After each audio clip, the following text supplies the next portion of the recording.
Greetings to whistleblowers and our allies, friends, and everyone else out there in our area. We have an incredible story for you today. We have two heroes, two warriors that I am just so pleased to have on this show because a decade after first sounding the alarm about an alleged scheme to defraud the Social Security Administration over disability claims, Jennifer Griffin and Sarah Carver are speaking out. They are amazing people. And, we look at some of the frauds that go on. Here in Minnesota, we had a 250 million US Department of Agricultural fraud, and people oohed and awed and couldn't believe that number.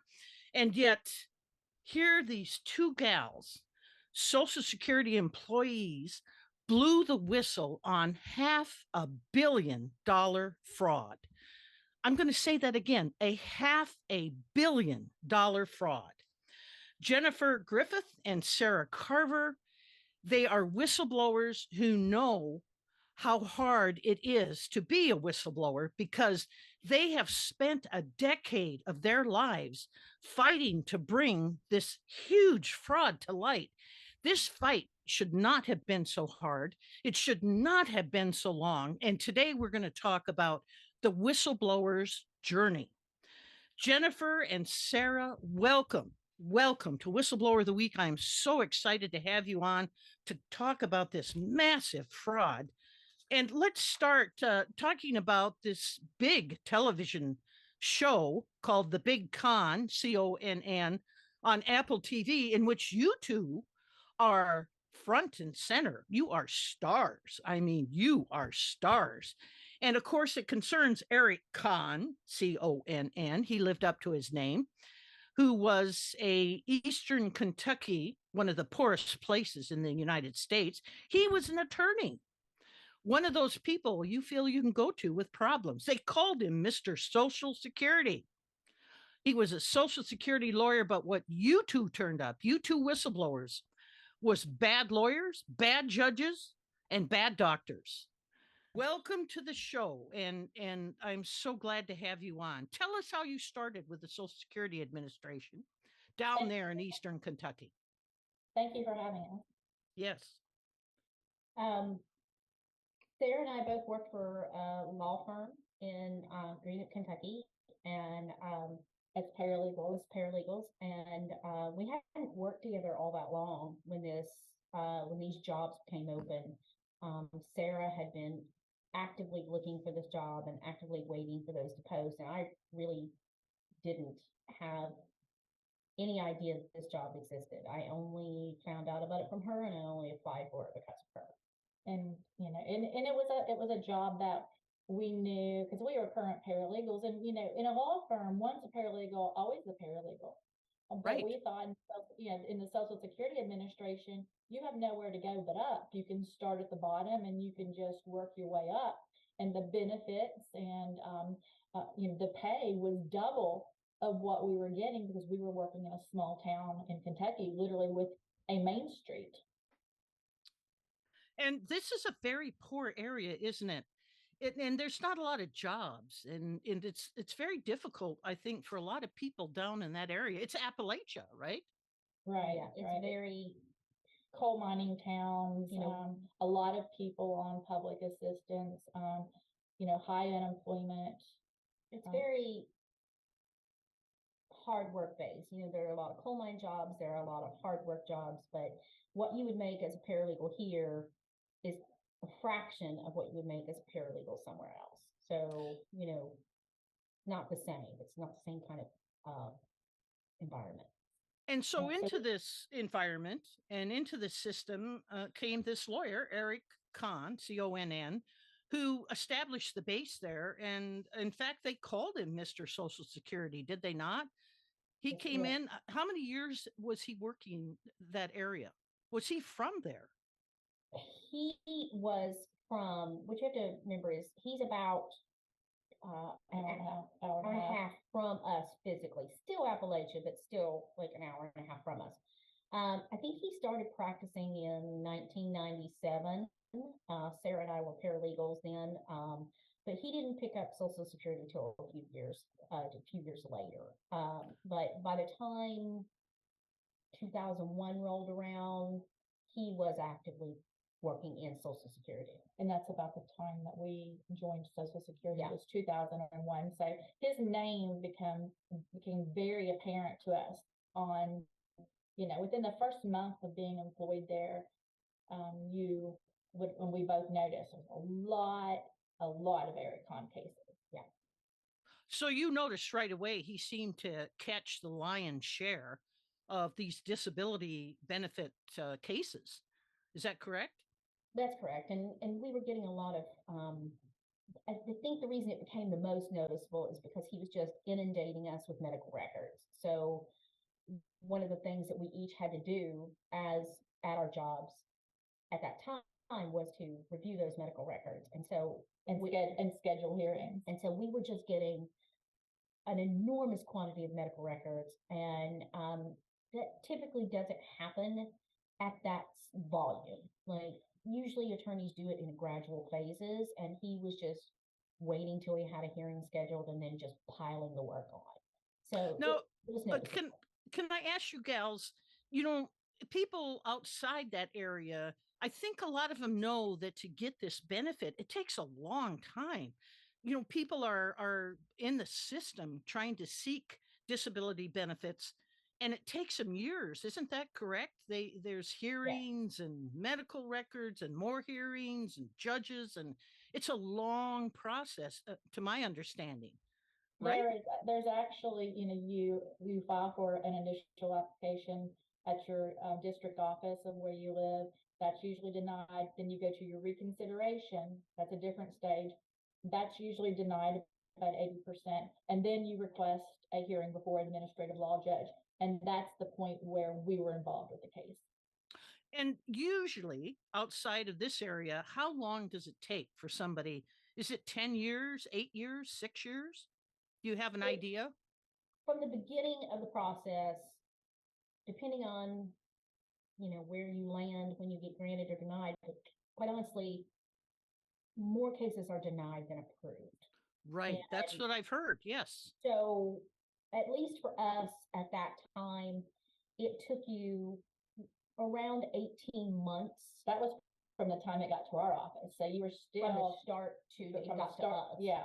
So no, it would even be longer than 18 months, because a lot of times it would be 18 months from the time it got to our office, and our office was the third stage. Yeah. And then if you get denied at our stage and you have to appeal, that appeal can take several years more on top of that. Right. Right. And if you don't win there, that's it. You've got to either file a new application, start all over. So we're talking several years. Oh, yeah. That's what I've heard. It takes several years usually, and most are denied. Yes, better than, I would say, the average 60 to 70%. I mean, roughly, but it was about 60% approval rate. When it went to before a judge. Yeah, it was about a 60% approval. Okay, so that's an amazing figure, and people in the United States are well kind of aware of getting caught in this long, arduous system. But you were totally in a different world here. Tell us the job titles you had working there in Social Security. Tell us what you were doing and what your job titles were. We entered the Social Security as senior case technicians. And basically you assist the judge and you work through that case, you work it up, if you need records, if you refer it to the judge if you think it should be on the record. We also scheduled the hearings. At the time, we scheduled the court reporters, the vocational experts. We just made sure that everything in that file was ready for the judge on the hearing day. So that might be talking to the claimant.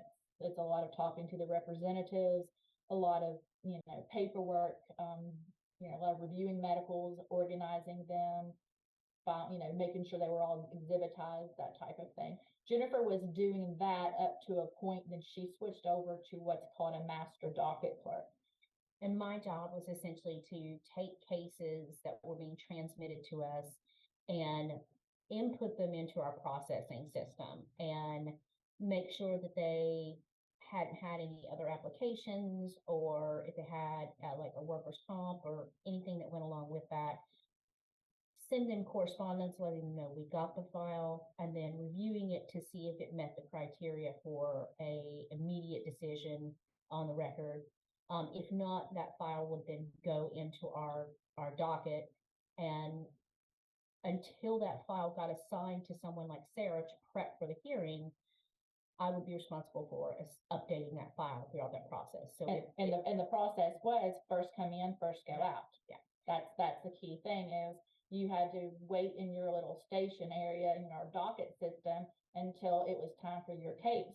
And you always took the oldest, you were supposed to take the oldest cases first to start working them up and scheduling them. And so Excellent. there was a long time on the docket for most cases. And there was a lot of time for you to really develop that case if you needed it, but it didn't really always happen that way. Exactly. So when did you first notice that this Eric Conn was different from the rest? His cases were different from the rest. There's policies in the office that were strictly that were made for his cases or because of his caseload. So one of them would be the case assignment. And we would have to rotate judges. If we had 6 judges in the office, we would rotate them because all the claimants, well, the representatives, they would want a specific judge. In this case, it was Judge Doherty. And to prevent them from judge shopping, we would have to, the managers, it's been done by different people, but generally managers or master docket would assign a judge to that case. And they, like I said, they were supposed to be rotated because some claimants would say, well, who's my judge in this case when you went to schedule it? And when you would say, oh, it's Judge Smith, and they would be, oh, well, we're busy. And we can't do it. And, hoping that they would get Judge Doherty. Sure. At that time, I had to keep a stroke count of however many went to however we judge. So of all 6 judges, I had to make sure I was rotating everything from that day to a different judge. And before that file went into the docket, it needed to have an assigned judge if it was belonging to Mr. Conn. But he was the only attorney that we did that for. Exactly. Now, my understanding is Mr. Conn was bigger than life. He'd been married several times. I'm sure. Did he bring presents, gifts to people? Was he gregarious, outgoing, charismatic? How would you describe him? Well, we really never met him until... Yeah, we didn't meet him until after one of our judges retired. But throughout the years, as the years went on, we found out that he had, he had parties and he invited the judges to. He would take the judges to lunch. He would he traveled a lot overseas. He would buy the judges and their wives expensive designer items or jewelry. There's, several things that went on between, inappropriately, And some of them we didn't know until later, but thinking about it now, it probably should have been clear. We suspected, but we just didn't have proof. So what brought you into the land of proof? Because at some point you rang the bell as whistleblowers. You might not have considered yourself whistleblowers in the beginning, but you did ring the bell. You brought the complaints to the people you should have brought them to, correct? Correct. And it became at one point, it became just kind of a protect your ass kind of situation. Yeah, it really was. I mean, it really was, because anytime that you would bring something up to the managers that just didn't seem right, you were in turn, every time you disclosed something, there was some form of retaliation, and to the point where they were just all out starting to retaliate against us. To the point they made it no secret that their goal was to make sure that we were gone. So, so at that point, you realize you're like, they're trying to find every little thing that they can find on you, and then you're turning around saying, oh, but look what you're doing. And exactly. And it's like, if this gets out of this office, it's going to come back and bite it in the butt. That was clearly in an email to the, hearing office manager, and they would not stop. So this is classic in the path of a whistleblower, the journey of a whistleblower. You brought it to the attention of your office manager. Was that your first line that you brought it to? Was the office manager? Yes. Well, I mean, initially it was, there was a switch up in the middle of this, and my office manager became our hearing office director. And that is really when things got a lot worse. And I had worked with this man at that point for 4 or 5 years, and then suddenly he was director of the office and brought in somebody that was a friend of his to be what was my supervisor. And then she got a new supervisor in the middle of this too, that they hired directly to take care of Sarah. Yes. And so, I thought that the man that was the hearing office director, since I'd worked well with him, worked with him before and not really had that kind of problem, when I complained to my supervisor, Kathy Goforth, I simply thought that she would take that to him and discuss with him what Judge Daugherty was doing and address the issue. But instead, what happened was both of them start retaliating. And then I needed Sarah, who was my union rep, to help. And then they just went after her as well. Because they needed this judge, Judge Daugherty. Judge Daugherty did the work of 3 judges, and they needed his numbers because it was all a number system. A lot of agencies are like that.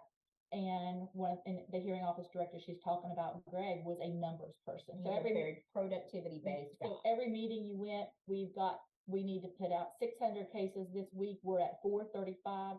So many are in this status and this status and this status. And I need you to move these because we need this amount.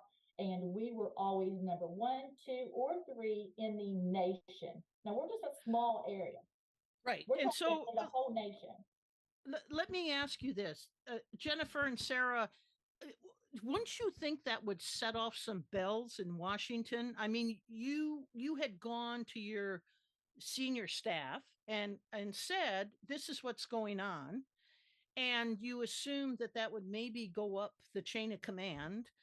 And at the same time, you're generating your office these incredible numbers. Wouldn't that raise red flags somewhere back in Washington? I think it only raised the flag for them to give us a award. We received a commissioner's citation for our processing. They were the commissioner of Social Security was giving our offices these high awards because they were even sending more cases. Yeah, the 911 cases in New York. Let's send them to Huntington because we want to get them out. We got a lot of Buffalo, New York cases for a period of time, and it was so much prestige for our processing that our chief administrative law judge was made regional chief administrative law judge. So it meant that they got promotions and pay raises and travel to go teach other offices how Huntington. And they were even training other supervisors to behave like them. And explain to the audience what exactly they were doing that was corrupt, illegal, and malfeasance was obviously everywhere in your office. Explain what those were that was happening. They were turning their head to what we were telling them. And what we were telling them is, look, this judge is one. There's things that he blatantly was doing. Whenever these cases, Eric Conn cases, were assigned to these judges, he would go and reassign them to himself before they were even assigned to judges, before she even Jennifer processes the case. He would take those out of the system so she couldn't process them, which would show that she didn't do her job. And then her manager would come to her and basically threaten to punish her when the management knew. This was all, it didn't take a rocket scientist. You could pull all these statistics up. You could see everything. You could see how many favorable decisions. You could see that they were all favorable. None of them were denials. And he he was doing this and deciding all these cases, and because it made management look good, but they would ignore it. I mean, there's a point where he stopped doing hearings. Now, this was like during one of the federal investigation. Now, on average, a judge would do 6 hearings a day. Judge Daugherty with Eric Conn was doing 20 cases a day, all favorable. Well, stopped. And then because Jennifer and Sarah's making a big deal about this, they let him do all on the record decisions. He didn't even have a hearing, a vocational expert, a court reporter. He just sat there and rubber stamped them and kept on it. And so he could even do more per day. Which is why that number of $500 million in fraud is probably not right. And it's too low, right? Is it too low? Yeah. And you can see in the docuseries that Trey Alford says that was the max they could charge. So anything after that didn't matter, but it does matter. Yes. And there's a whole crop of cases that didn't get looked at. And it's essentially a pay for play system. Eric Conn paid for disability decisions for his client, which meant a flat fee for him or sometimes more, but he was paying for a decision, which is something we didn't know at the time. We didn't know he was paying him. We suspected it, but without being able to, to see somebody's, checking account or savings account, which, by the way, Daugherty was depositing this money into his account. And then later it was Judge Andrus who was our chief judge. So you have, the chief judge of the office getting a kickback from this, which he's never been charged with. And this was a mess. It was just, and it was all right there. I mean, you could go into the computer, so you can't even say that the management wasn't aware what they're going on. I could go in and pull that report. We were the lowest on the totem pole. They sure could go in. They should have been a manager if they didn't see this. They saw it. And like you said, it's a very simple pay to play. People wanted these disability benefits. Conn obviously represented them, the attorney. There was kickbacks to the judges and also to the doctors who had to put in the documentation that these alleged disabilities were real. So everybody was at the feeding trough, weren't they? Everyone was getting money except you two. And you blew the whistle, and you kept blowing the whistle. That's what's amazing to me. Nobody came to your aid, not Social Security, no law enforcement, no judges. You were out there all by yourselves blowing this whistle. And it was almost how long? 10 years you were blowing the whistle? We started in 2005, and it was 2011 before the Wall Street Journal ran that story. Before it got any national attention. Yeah, Jennifer left in 2007. I left in 2007. I was there until 2016. And you would think after a Wall Street Journal article and a federal investigation from the Senate committee, you would think that, we better slack off and leave her alone. No, that they didn't. It was totally opposite. I mean, Judge Andrus thought he had this all under control. Sure. And he would even show up to the one of the federal investigators were interviewing him, and he literally showed up in khaki shorts and a Hawaiian shirt, and basically told him that we were just disgruntled employees. Oh, of course. That's the favorite phrase, isn't it? Disgruntled, incompetent, and you endured this abuse. What is incredible to me is you endured this abuse. You kept pushing this issue, even with the Post revealing it. Congressional, they continued this scam, and they didn't stop. They didn't stop. They felt there was obviously hubris involved, and you just kept blowing the whistle. You two, you just turned into tooting horns. I mean, it's incredible how long you took this abuse and continued. They started even during the federal investigation. They bought shredders and started shredding documents in the midst of a federal investigation. And you notified, right? You were notifying people. Oh yeah, and then they brought in, we called them the Men in Black. They brought them in and stopped them. But it didn't. It didn't stop. They erased the mainframe system. They replaced the memory system in it. We all had to shut down one day. We got this notice, and I started looking into it from our computer guy, and I was like, "What's a SCSI?" Because that's what he called the part, and he says, "That's the main memory." So if you had emails in your saved folder, they were gone. And what's amazing to me about this is because we documented everything. They did not think we were smart enough to find it, but more so, they became so obsessed with how we were getting this information that they couldn't figure out how we were getting all this. Like they thought they thought that we had been in their computers. They soundproofed their office. They got metal detectors in their office. They put cameras up in the office. They had meetings about how to deal with Sarah Carver was the agenda of one of their meetings. Yes. And they just went by it. I mean, it's just the way that they went about it. And they had to be being told from further up. I mean, a bunch of local managers are not going to sit there and erase. No. This had to be ordered from up the food chain. Yeah. And so they didn't give us enough credit. No, absolutely not. So let me ask you, how far up do you think it went? How far did you blow the whistle? Were you in contact with officials in DC, or how far up did you get? Well, we started, but right before I left in 2007, somebody came in to investigate, and we had spoken with them. You did when they were there. Was that Regional Chief Judge's office? Yeah, that was the regional chief at the time. And so she had spoken to them, and we had also sent emails to Congress people and to news media at that time, in 2007. But you got to remember, we also have EEO complaints being filed.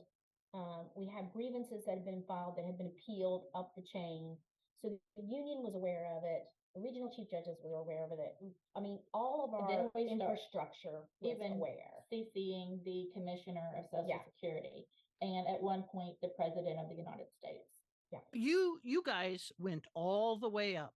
You went all the way to the top. We paid our own way, and we went to Washington several times on our own dime. Just knocking on doors. Just literally just went and just trying to reach, especially people on the committee, the oversight committee. We try to focus on that. We were still and still are, in contact with Wall Street Journal and the Washington Post.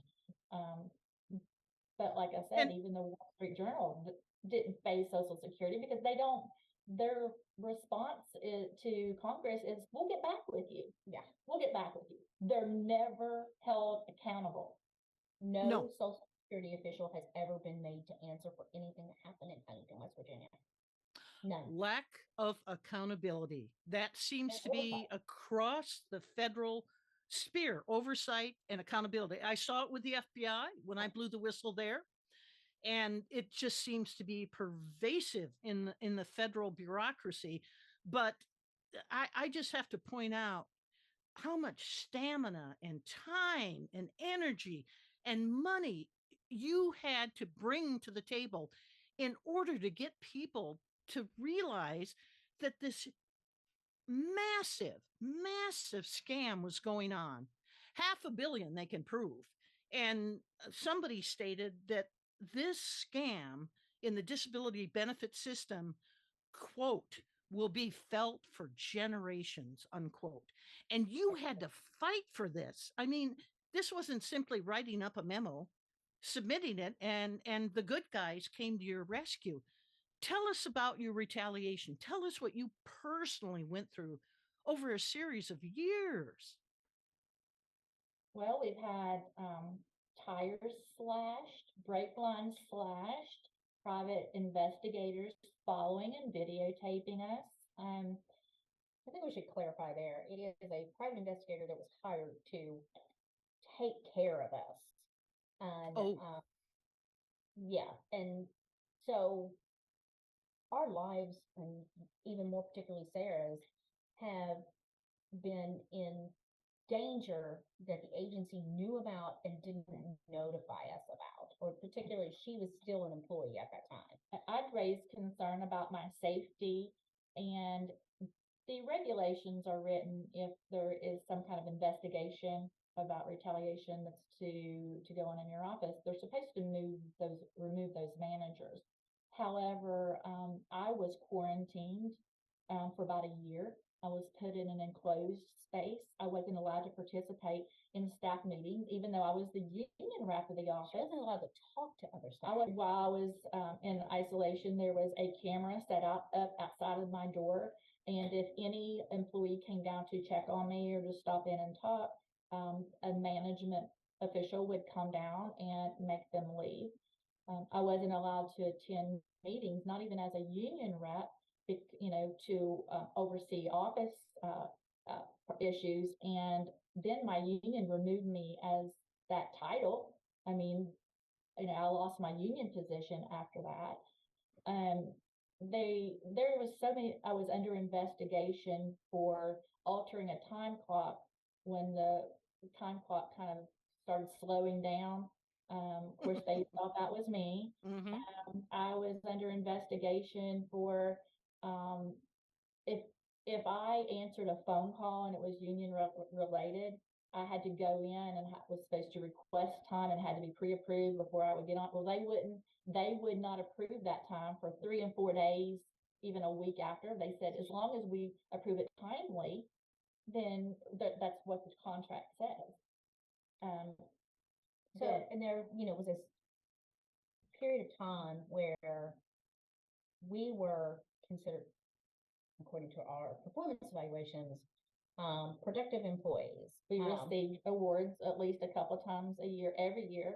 And then up to when we started reporting this, we got no awards from the time we reported it till forward. So here we were getting commissioner citation awards. We were getting, you can see 2 times a year, every year we would get reports and we would get awards for our work. That all stopped. Because the chief judge and hearing office director decide that who does that, and that's who we're reporting on. And, and then I was out for a medical reason at one point during I had injured my back, and they literally were not turning in. I had an MRI which showed a disc rupture, and they were not sending in. They didn't send in the report. Let's see, if I was trying to get out of there, and I would fill out an application, and I would later see correspondence where they said, this agency's requesting us to give her, a satisfactory rating or to fill this form out. I'm not going to fill it out. I'm just not going to respond to their email. So not only did they not, it's like you would think they would want me out of the office, but then they were keeping me from getting promotions.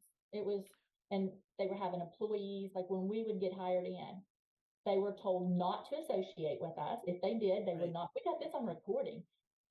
If you're found associating with them, you will not receive any type of awards. You will not be promoted. And then they would try to seat them clear across the room. They considered us the dark side. And we each had a supervisor who did nothing but sit in a cubicle across from us and monitor every single action we took. Just sit there and watch it. Just watch us. And which they say is not retaliation. This is very triggering to any whistleblower who is listening. It's triggering for me because these are just consistent in the journey of a whistleblower. This kind of retaliation where, you're isolated. The whistleblowers will tell you you're isolated. They hurt your performance reports. They warn other people away from you. It's just a horrible journey. And what kept you? And I've found in this long journey with whistleblowers that they're very unique people, very unique.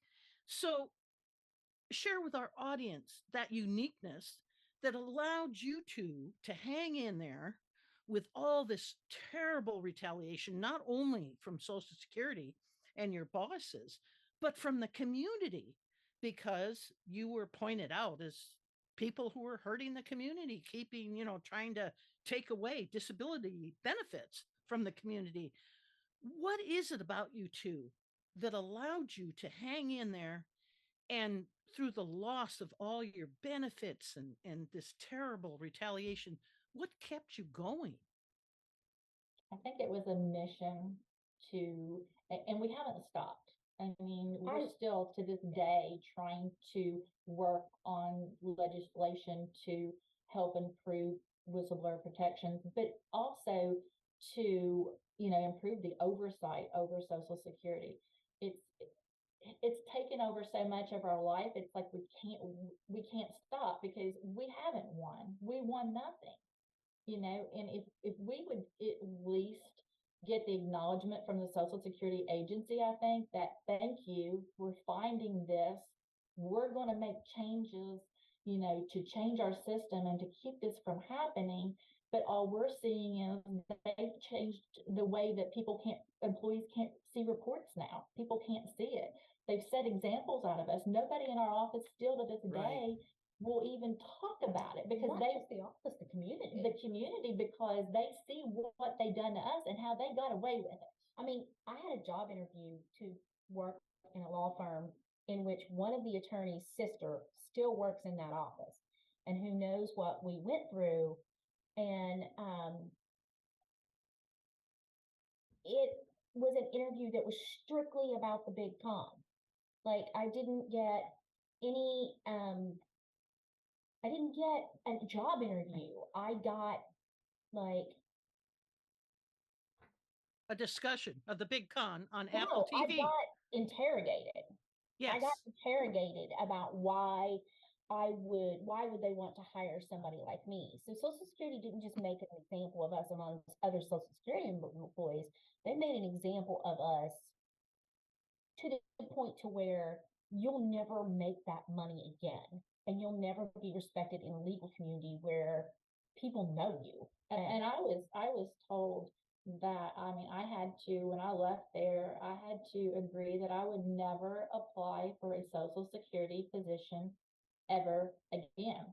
And I was like, but I would love to work for the Office of Inspector General. I would love to be able to find fraud. I think I'm good at that. I've got experience. Very good. Very good at it. 5 years. And no, that's not what they're wanting. I mean, right now they have a job opportunity out there that's wanting fresh out of, school students for their investigators. And I have applied for multiple federal jobs that were available locally, which aren't nearly the same pay grade as what I had when I was with the agency. I applied for a 456 job, which was essentially just a secretarial position with the Army Corps of Engineers. And I was told I did not meet the qualifications.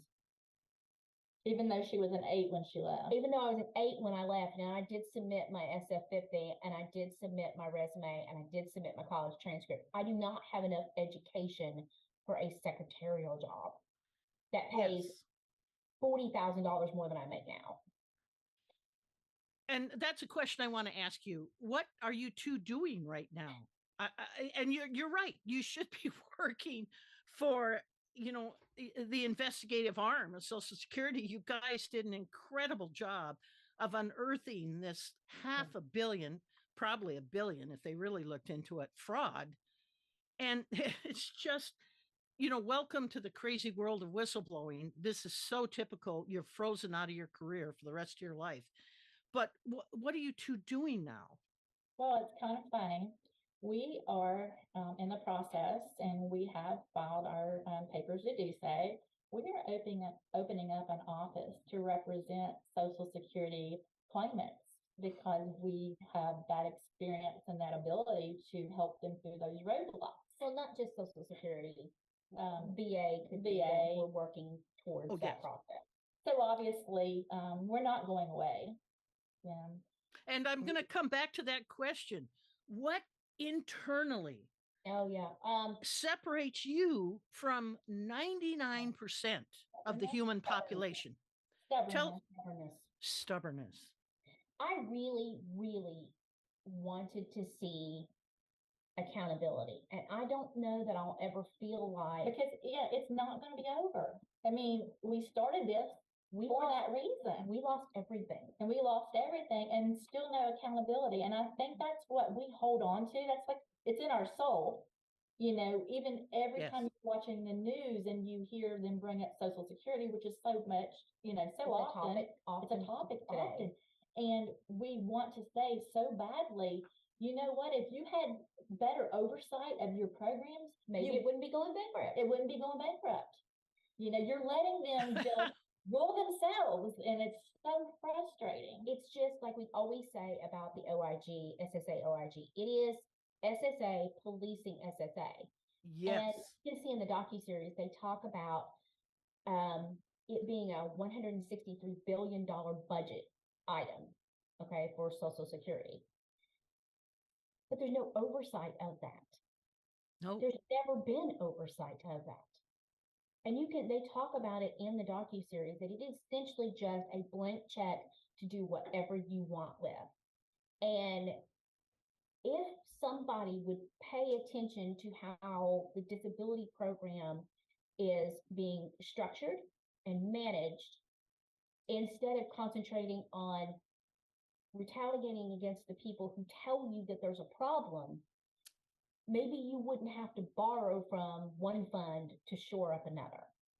But that's what's happening. That is excellent. Excellent. Excellent. Because that's what the bottom line is.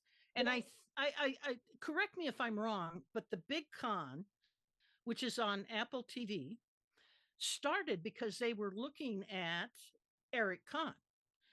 But then it turned into really a look at the whistleblowers, you two, because your story was so incredible.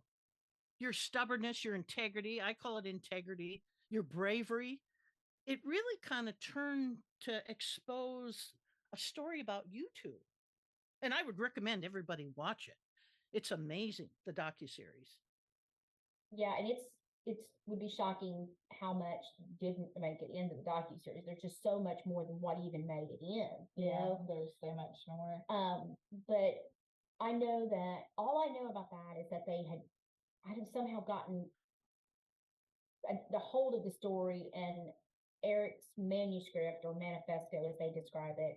Yes. And then one of their producers, I think it is Peter King, contacted me. And as with when anybody contacts us, we're always like very wary about who they are and what their motives are. And not that anybody's ever really screwed us over in terms of that. It's just you just learn to be cautious of people. Yes. And we had a conversation with James and Brian within a few days after that, and within within a few months, mid-COVID, they were here at Sarah's house and here in our area. We spent 2 full days with them, and then multiple other conversations and just things over a period of a year, more than a year to do that. And then we went and filmed a couple of different locations. But even when we would see the daily call sheets, we would read them because they would always have who was going to be on there, what they were going to be talking about. So we paid attention, especially to the Department of Justice or the Office of Inspector General, trying to, because you always feel like you just want to learn. You always want answers. And they would, why this? And why did they do that? And they would say, hey, we're going to be talking to so-and-so. Do you have any questions? We'd come up with a couple of pages worth. And we were always like, yes, we'll participate in let's get that out. And it was interesting. There's a few things that we found out, but one of the most interesting was when they interviewed the lead inspector of the Office of Inspector General, that said that he had met with, of course, us. We had showed them everything that we had taken to the Senate subcommittee. And he had talked to every employee in that office, which there wasn't an employee in there that did not know what was going on. Okay. And he said that we came out of that office with no smoking gun. He said, but then again, we didn't know what we were looking for. One of the things that we And learned we didn't know their system. I mean, they were handed this information on a platter, and they didn't know it was fraud because they didn't know that 20 hearings a day versus 6 hearings a day. What's wrong with that? He's just a busy judge. They didn't know what this stat means, that he's like 99.7% favorable. What does that mean? They were very strict in their adherence, at least the DOJ was very strict in their adherence to the fraud part because we didn't have proof of the money changing hands. And they didn't want the FBI involved. They thought they could handle it themselves. Yeah. And one of the things that became apparent throughout the last 10 years or more is that while the OIG is very good, maybe at investigating fraud when it's somebody stealing somebody's social security check or somebody's dead and still claiming benefits or those kinds of things, they don't know how the internal processing system works within a disability office to know how to find fraud. So what we were telling them didn't make sense. And that is their job. That's their job. So right. How, it's not going to stop. It would be nice to know that we stopped something and prevented this from happening again. But now Social Security is just putting in measures to where this is not going to be as easily detected. And for example, we know, not because we're there, but the reports that we could see when we were in the office that showed us how many cases Conn was pushing through and who the judge was. And how old the cases were in a single report isn't accessible to somebody in our same positions now. Like we could see, how we told you that cases would come into our office, she would docket them, and they would sit until they were scheduled for a couple of years. Well, when Eric Conn sent a case into the office, it was in and out of the office, sometimes in an hour. I mean, it was, so now we can't, the employees there, they can't see that. They can't see, well, wait a minute, look at all these cases, and this is the day it came in, and this is the day it came out. They're keeping employees from being able to see those reports. And on that note, we are going to end part 1 of your interview. And this is just incredible. I just am so amazed at your endurance and your honesty and integrity. And we're going to continue in part 2. And I really hope you join us in our campaign to honor whistleblowers with a National Whistleblower Day by making it permanent and honoring whistleblowers. And we'll talk about that in part 2 and about what happened to Eric Conn and a few other really interesting things. Thank you so much for this part 1 of the interview. Thank you.